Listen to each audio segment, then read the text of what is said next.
حدثنا يحيى بن بكير قال حدثنا الليث عن عقيل عن ابن شهاب عن عروة بن الزبير عن عائشة ام المؤمنین رضی اللہ تعالی عنہ۔ امام بخاری رضی اللہ تبارک و تعالی عنہ اپنی سند سے جو انہوں نے ابن شہاب تک پہنچتی ہے، اور ابن شہاب نے تابعی کبیر کبار تابعین عروہ ابن زبیر سے روایت کیا۔ وہ روایت کرتے ہیں حضرت عائشہ سے، فرماتی ہیں حضرت عائشہ رضی اللہ تبارک و تعالی عنہ کہ طرق وحی میں جو وحی کے طریقے جو پہلے ذکر ہو چکے، ان میں سب سے پہلی جو وحی کے ذرائع میں سب سے پہلا ذریعہ یہ تھا جس پر وحی کی ابتدا ہوئی، جو حضور سرور عالم صلی اللہ تبارک و تعالی علیہ وسلم کو سچے خواب نظر آئے، اور سچے خوابوں کے ذریعے سے وحی کا سلسلہ شروع ہوا۔ یہ مقدمات وحی سے ہے، اور یہ حضور سرور عالم صلی اللہ علیہ وسلم کو کچھ خواب اس قسم کے سچے دکھائے گئے جو غار ہرا میں ان کے اوپر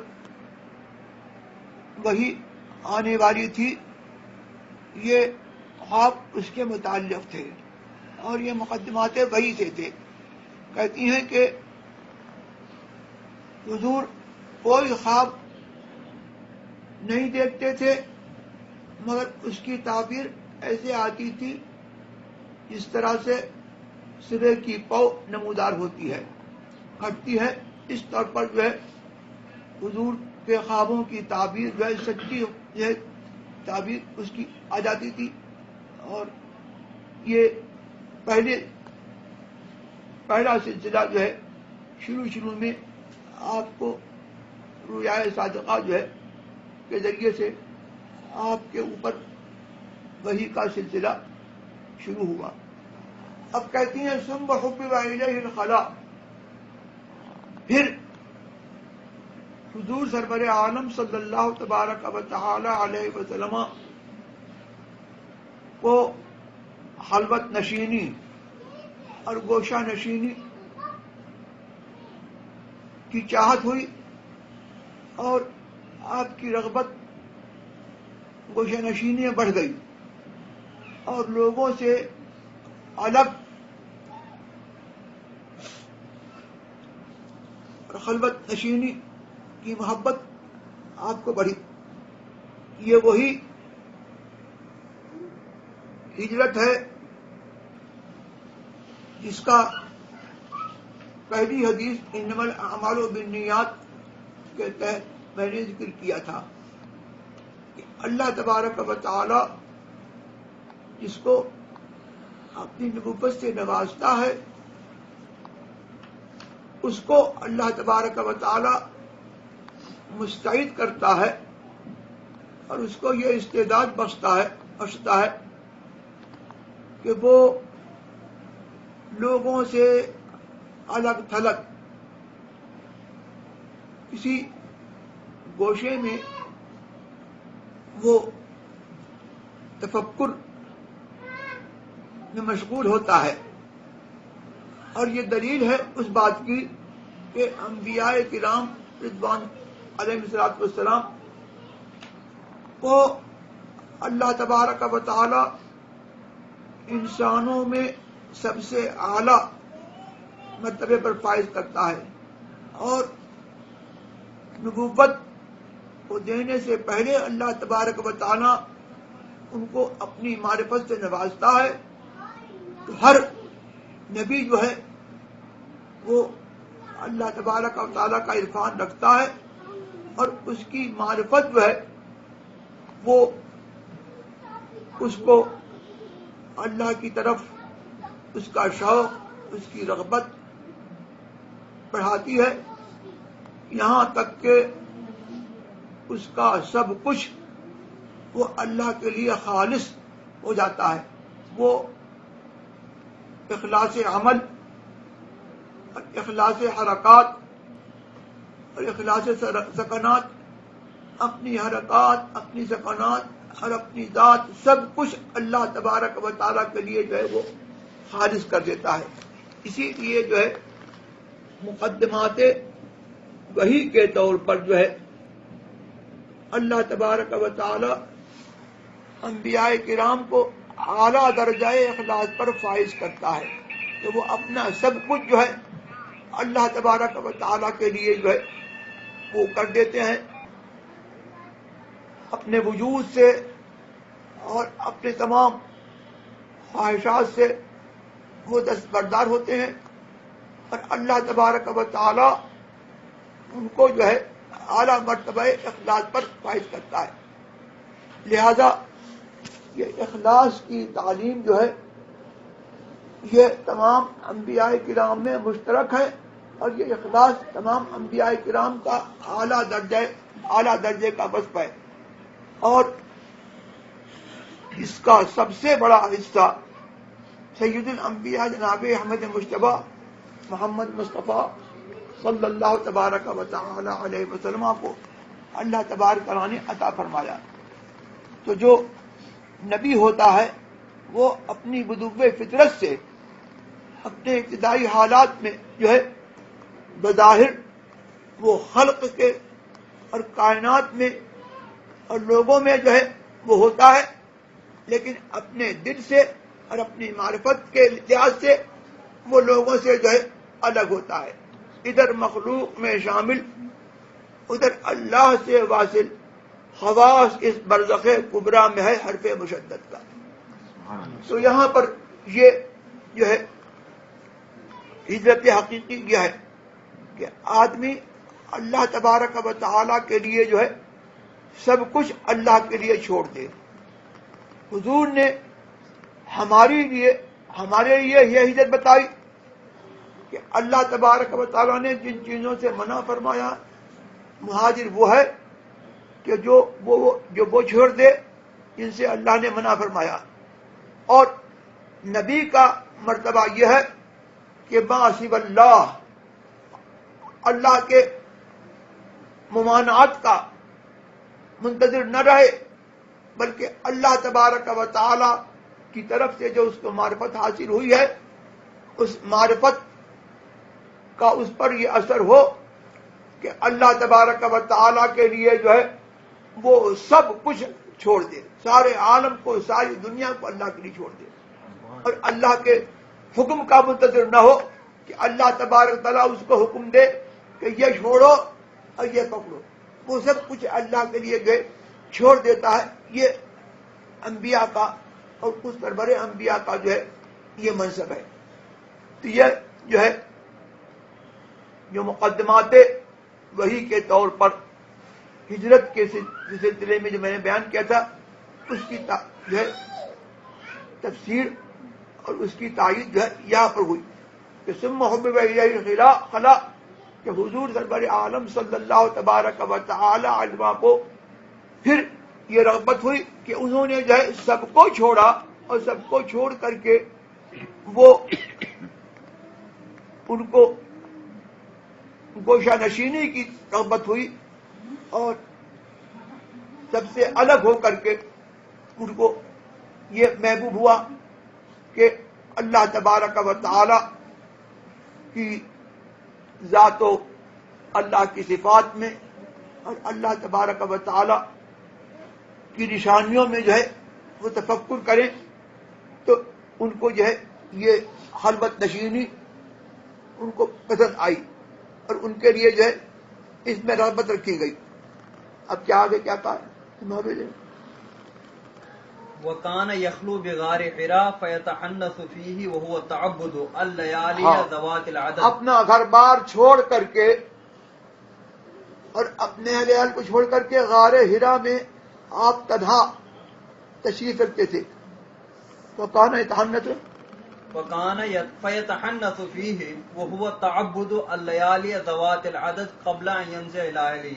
ہاں تو نزول وحی سے پہلے اللہ تبارک و تعالیٰ کی نشانیوں میں آپ تفکر کرتے تھے اور اس کی اس طور پر عبادت کرتے تھے. تحنث کے معنی ہے عبادت کرنا. اب آگے کیا ہے؟ ويتزود ہاں لذلك ثم يرجع الى خديجة فيتزود لمثلها حتى جاءه الحق وهو في غار حراء. ہاں فيتحنث فيه وهو تعبد الليالي ذوات العدد قبل ان ينزع الى کئی اهله. راتیں آپ غار حرا میں رہتے تھے قبل ان ينزع الى اهله. ہاں اور پھر جو ہے اپنے اہل کی طرف جاتے تھے، اپنے مسکن کی طرف جاتے تھے اور توشہ لے لیتے تھے تقاضۂ بشریت کے لحاظ سے. جو آپ کو کھانے کی پینے کی کوئی ضرورت ہو اس کے لیے جو ہے آپ توشہ دان لے لیتے تھے، سامان کھانے کا لیتے تھے اور پھر جو ہے آپ اسی طرح پر جو ہے کئی رات جو ہے غار حرا میں رہتے تھے اور پھر آتے تھے اپنے اہل کے پاس اور پھر سامان لے کے چلے جاتے تھے یہاں تک کہ حتی جاء الحق، یہاں تک کہ آپ کے پاس جو ہے دین حق آیا اللہ تبارک تعالیٰ کی طرف سے اور آپ غار حرا میں تھے. چلو فجاءه الملك فقال اقرأ قال ما انا بقارئ. اب فرشتہ حاضر ہوا اور اس نے کہا اقرا، اے نبی آپ پڑھیے. فرمایا ما انا بقارئ، میں، اب اس کا ترجمہ یہ بھی ہو سکتا ہے کہ ما انا بقارئ، میں پڑھنے والا نہیں. اور ایک ترجمہ اس کا یہ بھی ہو سکتا ہے کہ ما انا بقارئ، میں پڑھوں گا نہیں. مطلب اس کا یہ ہے کہ مجھے اپنے تفکر میں اور اللہ تبارک و تعالیٰ کی معرفت میں مجھے ایک جو شوق حاصل تھا، تم نے آ کر کے جو ہے اس میں کیوں مداخلت کی؟ میں تمہارے کہنے سے جو ہے نہیں پڑھوں گا. ما انا بقارئ، میں نہیں پڑھوں گا. اب یہاں پر آگے کیا ہے؟ آگے ہے قال فاخذني فغطني حتى بلغ مني الجهد. اب راوی یہ کہتے ہیں کہ سرکار نے یہ فرمایا کہ جب میں نے حضور نے کہا کہ میں نہیں پڑھوں گا یا یہ کہ میں پڑھنے والا نہیں ہوں، تو فرشتے نے ان کو پکڑا اور دبوچا اور ان کی طاقت بھر جو ہے ان کو دبوچا جتنا وہ برداشت کر لیں. پھر اس کے بعد چھوڑ دیا، پھر دبوچا، پھر اسی طریقے سے جو ہے اپنی طاقت لگائی، پھر چھوڑ دیا. 3 مرتبہ اس طرح کیا. اس کے بعد کہا اقرا بسم ربک الذی خلق. اے محبوب آپ اپنے اس رب کا نام لے کر کے پڑھیے جس نے آپ کو پیدا کیا. خلق الانسان من علق، اور انسانیت کی جان محمد الرسول اللہ کو پیدا کیا من علق، گوشت کے خون کے لوتھڑے سے. اور اقرأ بربک الاکرم، آپ پڑھیے اور آپ کا رب اکرم ہے، کرم والا رب ہے. الذی علم بالقلم، جس نے قلم سے دوسروں کو قلم کے ذریعے سے سکھایا. اور تمہاری خصوصیت یہ ہے کہ اللہ تبارک و تعالی نے تم کو جو ہے ایسا بنایا ہے کہ وہیں سے حضرت وہیں سے آئے تھے لکھے پڑے ہوئے. حضرت کا علم لدنی سے آئے امیر، حضرت وہیں سے آئے تھے لکھے پڑے ہوئے.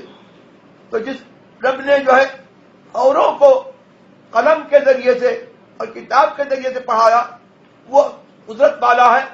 وہ نبی امی کو جو اپنے ماں کے پیٹ سے جو ہے تشریف لایا بے پڑھے ہوئے اس کو اللہ تبارک و تعالی اپنی قدرت سے جو ہے یوں پڑھائے گا کہ اس کو نہ قلم کی ضرورت ہے اور نہ کتاب کی ضرورت ہے. علم الانسان ما لم یعلم، اللہ نے انسان کو وہ سکھایا جو وہ نہیں جانتا. چلیے آگے کیا ہے. فرجع بها رسول اللہ صلی اللہ تعالی علیہ وسلم یرجف فؤادہ. اب یہ آیتیں لے کر کے حضور جو ہے لوٹے اپنے گھر کی طرف. آپ کا دل خشیت الہی سے جو ہے وہ لرز رہا تھا اور کہا زملونی، حضرت خدیجہ سے فرمایا، اپنے اہل سے فرمایا زملونی، مجھے چادر اڑاؤ، مجھے چادر اڑاؤ. فزملوہ ہو، انہوں نے سرکار کو چادر اڑائی. ٹھیک ہے جی. فدخل على خدیجہ بنت خویلد رضی اللہ تعالی عنہ فقال زملونی زملونی فزملوہ حتى ذهب عنه الروع. خدیجہ ان کی جو حضرت محترم پہلی جو بیوی تھی بنت خویلد، ان کے پاس آئے اور کہا زملونی، مجھے چادر اڑاؤ، مجھے چادر اڑاؤ. لوگوں نے ان کو چادر، سرکار کو چادر اڑائی. فزملوہ حتى ذهب عنه الروع. یہاں تک کہ جب آپ کو سکون ہوا، آپ نے پورا قصہ حضرت خدیجہ کو سنایا اور فرمایا کہ لقد خشیت علی نفسی، مجھے اپنی جان کا اندیشہ ہوا. تو حضرت عائشہ، حضرت خدیجہ نے فرمایا ما یخزیک اللہ ابدا، قسم کھا کر کے کہا کہ اللہ تبارک و تعالیٰ کبھی آپ کو رسوا نہیں کرے گا. آپ ایسے اخلاق حمیدہ پر ہیں اور آپ کا خلق عظیم ہے کہ اللہ تبارک و تعالیٰ ایسے خلق والے کو جو ہے وہ کبھی رسوا نہیں کرنے والا ہے. اور آپ تو خلق عظیم پر ہیں اور آپ جو ہے اللہ تبارک و تعالیٰ کے محبوب ہیں، سید محبوب ہیں. آپ کے ساتھ یہ معاملہ کیسے ہوگا؟ تو دلیل دیتی ہیں کہ انکا لتصل الرحم، آپ کے اخلاق عظیمہ میں سے ایک خلق یہ ہے کہ آپ رشتہ داروں کے ساتھ، قرابت داروں کے ساتھ حسن سلوک کرتے ہیں، صلہ رحمی کرتے ہیں. اور وتحمل الکل وتکسب المعدوم وتقر الضیف، اور آپ محتاج کا بوجھ اٹھاتے ہیں، وہ تقسیم المعدوم، اور نادار کو آپ عطا فرماتے ہیں. وہ تقر الضیف، اور مہمان کی آپ مہمان نوازی کرتے ہیں. وتعین علی نوائب الحق، اور حق کے راستے میں جو مصیبتیں آتی ہیں آپ ان میں لوگوں کی مدد کرتے ہیں. فانطلقت به خدیجة حتى أتت به ورقة بن نوفل ابن اسد ابن عبد العزى ابن عم خدیجہ. اب یہ حضرت خدیجہ ان کو لے کر کے، سرکار کو لے کر کے چلی یہاں تک کہ حضرت ورقہ ابن نوفل ابن عبد العزى ابن اسد، ابن اسد ابن عبد العزى، ورقہ ابن نوفل ابن اسد ابن عبد العزى، جی ابن عم خدیجہ، جو خدیجہ کے چچا بھائی تھے، ان کے پاس لے کر کے آئیں اور انہوں نے کہا کہ اے ورقہ اسمع من ابن اخی، آپ کے بھتیجے محمد صلی اللہ تبارک و تعالی علیہ وسلم آپ سے کچھ اپنا حال بتانے آئے ہیں، آپ ان کا حال سنیے. تو ورقہ نے کہا ماذا تری یا ابن اخی، اے میرے بھتیجے آپ نے کیا دیکھا، آپ کیا دیکھتے ہیں؟ حضرت سرکار نے ان کو خبر دی یہ معاملہ ہوا. تو ورقہ کا نے یہ فرمایا کہ ھذا الناموس الذی نزل علی موسیٰ، یہ وہ فرشتہ ہے اور اللہ کا ماہر معراج ہے. ناموس کہتے ہیں ماہر معراج کو، اور یہ جبریل کا نام ہے. یہ وہ فرشتہ ہے جو اللہ تبارک و تعالیٰ نے حضرت موسیٰ پر نازل فرمایا تھا. اور یہ ورقہ کا حال بتایا ہے بخاری میں یہ کہ یہ اپنی آخری عمر میں، بڑھاپے میں نابینا ہو گئے تھے اور جاہلیت کے زمانے میں آپ نصرانی ہو گئے تھے اور عبرانی زبان میں لکھتے تھے، لیکن اور نصرانیوں سے آپ مختلف تھے اور عیسائیوں نے انجیل میں تحریف کر دی تھی، آپ نے تحریف و تبدیل نہیں کی تھی اور آپ موحد تھے۔ تو جب سرکار نے ان کو اپنا حال بتایا تو فرمایا کہ یہ وہ ناموس ہے جو موسیٰ پر اترا تھا، اور آگے کیا کہا؟ جی آگے ہے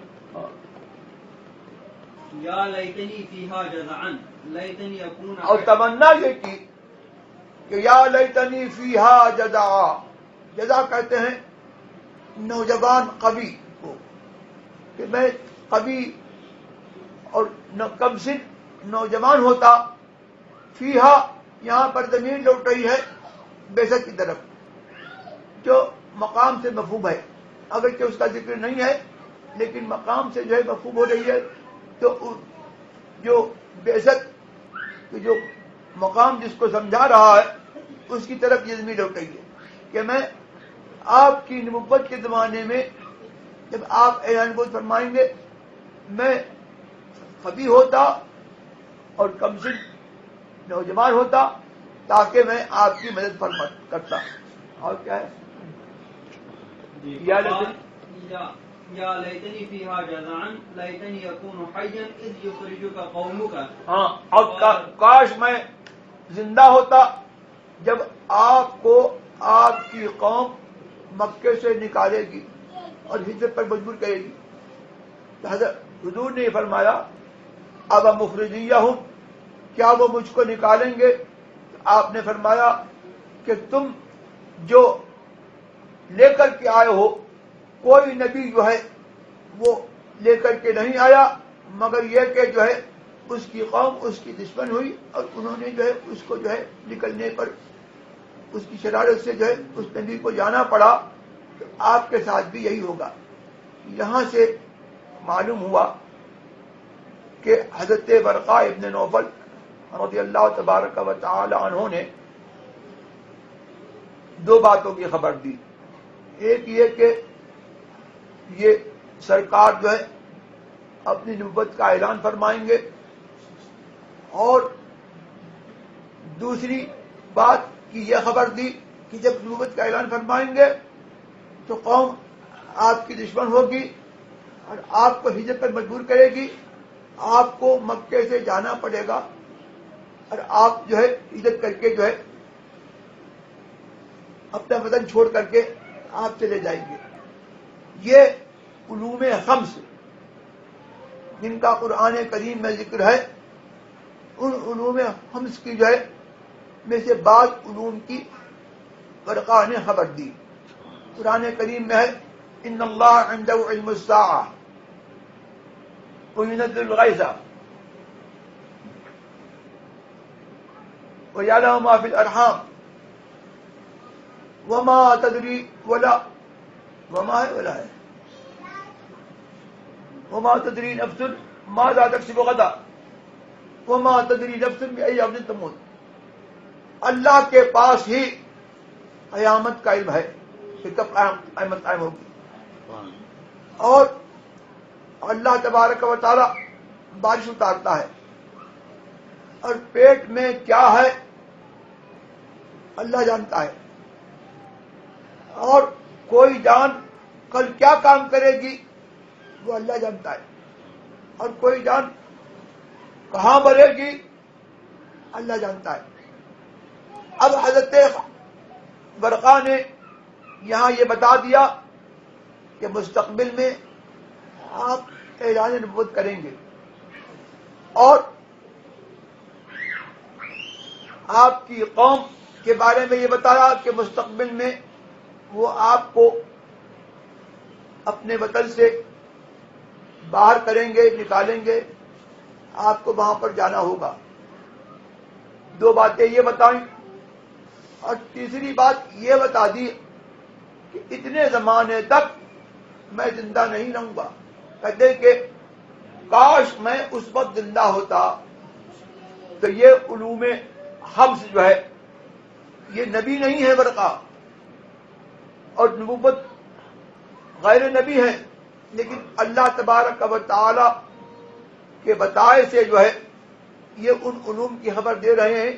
اس سے پتہ لگا کہ جب غیر نبی کو جو ہے ان علوم کی خبر ہو سکتی ہے تو نبی کو بدرجہ اولا جو ہے یہ علوم جو ہے اللہ تبارک و تعالیٰ کی طرف سے جو ہے مل سکتے ہیں۔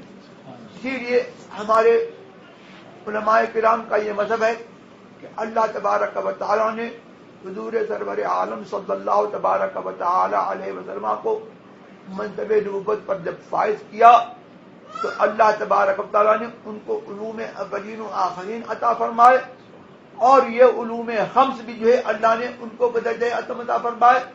قیامت کا بھی آپ کو علم ہے، اگرچہ جو ہے اس کے وقت بتانے کا آپ کو حکم نہیں ہوا بلکہ چھپانے کا حکم ہوا، اور دنیا سے تشریف جب لے گئے تو یہ معلوم تھا کہ قیامت کب قائم ہوگی، اور اس کے ساتھ ساتھ جو ہے بارش کب ہوگی، ماں کے پیٹ میں کیا ہے، اور کوئی جان کیا کرے گی، اور کوئی کہاں مرے گا۔ یہ سارے علوم تو ایسے ہیں کہ حضور سرور عالم صلی اللہ تبارک و تعالی علیہ وسلم کی تو بڑی شان ہے، یہ جو ہے غیر انبیاء کے علاوہ جو ہے اولیاء کرام اور علماء اعظام اور دیگر انبیاء کرام نے جو ہے قرآن میں اس کا قصہ موجود ہے، ذکر موجود ہے، اس کی خبر دی ہے۔ چنانچہ حضرت اب یوسف علی نبینا وعلیہ الصلوۃ والتسلیم کا سورہ یوسف میں جو ہے وہ ذکر موجود ہے کہ وَدَخَلَ مَعَهُ السِّجْنَ فَتَيَانِ، حضور جب قید میں گئے آپ کے ساتھ دو جوان جو ہے وہ قید میں داخل ہوئے، اور انہوں میں سے جو ہے ایک نے یہ کہا کہ میں نے یہ خواب دیکھا ہے کہ میں اپنے مالک کو، اپنے آقا کو شراب پلا رہا ہوں، اور دوسرے نے کہا کہ میں نے یہ خواب دیکھا ہے کہ میرے سر پر جو ہے پرندے بیٹھے ہیں اور میرے سر میں سے جو ہے وہ نوچ نوچ کر کے کھا رہے ہیں۔ آپ نے فرمایا کہ اما احدکما فیسقی ربہ خمرا، تم میں سے جو ایک ہے جس نے یہ خواب دیکھا ہے کہ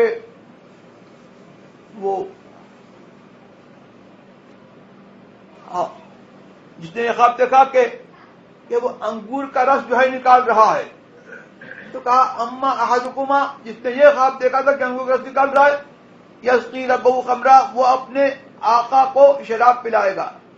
اما الاخر فیصلب وتأکل الطیر من رأسہ، اور دوسرا جو ہے اس کو پھانسی ہوگی اور چڑیاں جو ہے اس کے سر پر بیٹھیں گی اور اس کے سر سے نوچ کر کے چڑیاں کھائیں گی۔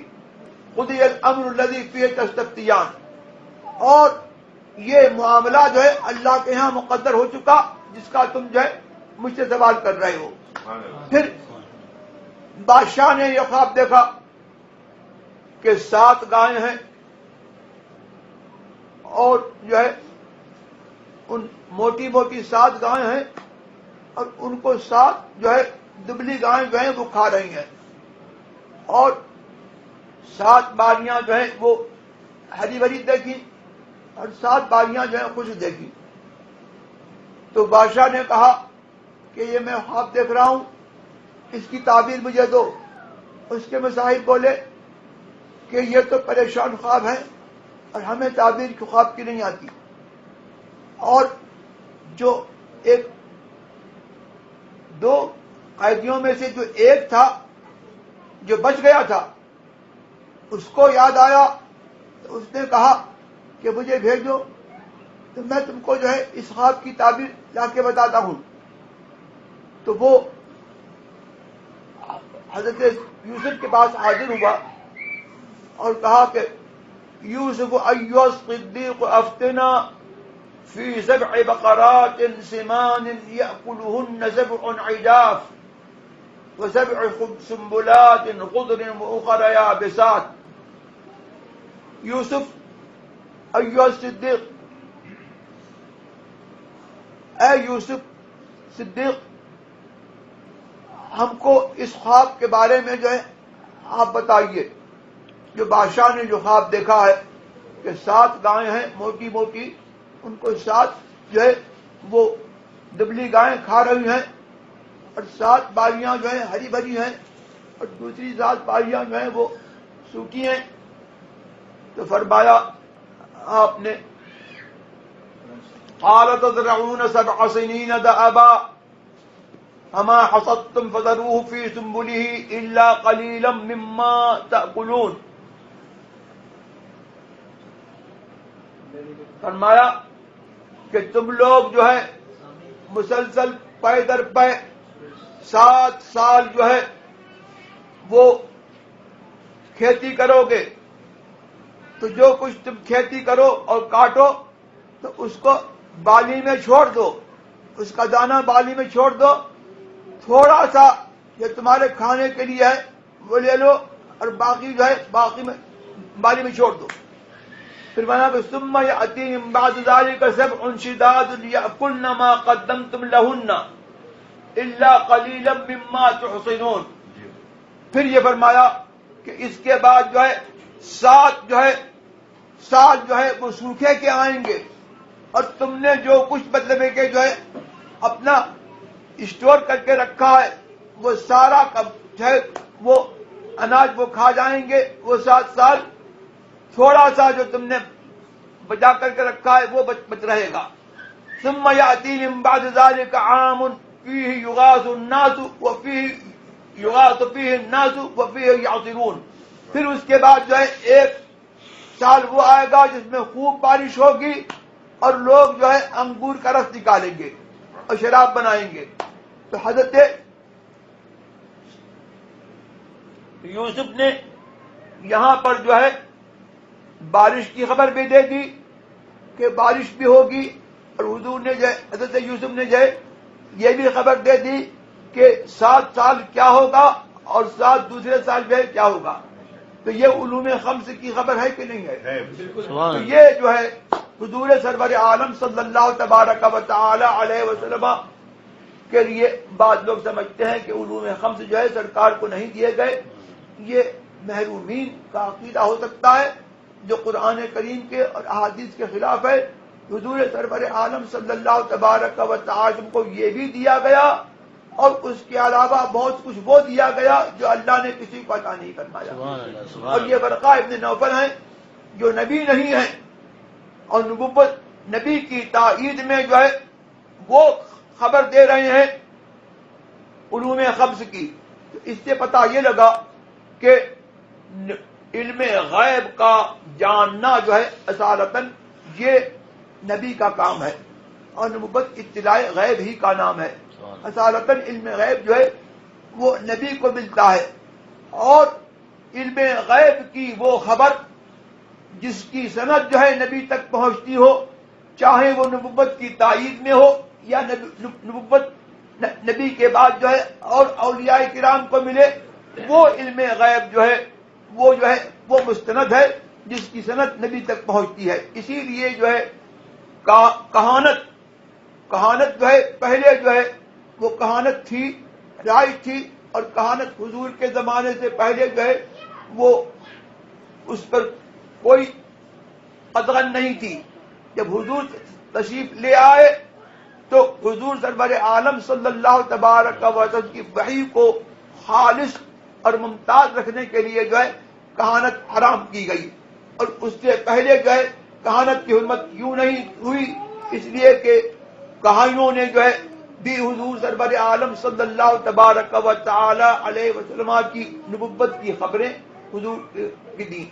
تو جو نبوت کی تائید جس سے ہو، اور نبوت جس علم غیب کی سند دو سند دے.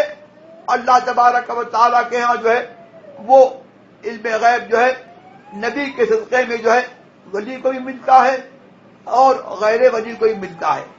اور ہماری شان جو ہے اللہ نے یہ بتائی ہے، ہماری پہچان کہ الذین یؤمنون بالغیب، وہ لوگ جو متقین ہیں، جو سرکار کے پر ایمان لانے والے ہیں، ان کی شان یہ ہے کہ وہ غیب جانتے ہیں اور غیب کو جان کر کے مانتے ہیں. یہ ہماری شان ہے. ما کلفنا اللہ الایمان بالغیب حتی فتح لنا باب غیبہ. اللہ نے جو ہے ہم کو ایمان بالغیب کا مکلف جب تک نہیں کیا، جب تک کہ اللہ نے جو ہے ہمارے لیے علم غیب کا راستہ نہیں کھولا، دروازہ نہیں کھولا. دروازہ اللہ نے علم غیب کا کھول دیا، پھر ہمیں جو ہے ایمان بالغیب کا یہ مکلف کیا. یہ حدیث پوری ہو گئی. ماشاء اللہ ماشاء اللہ.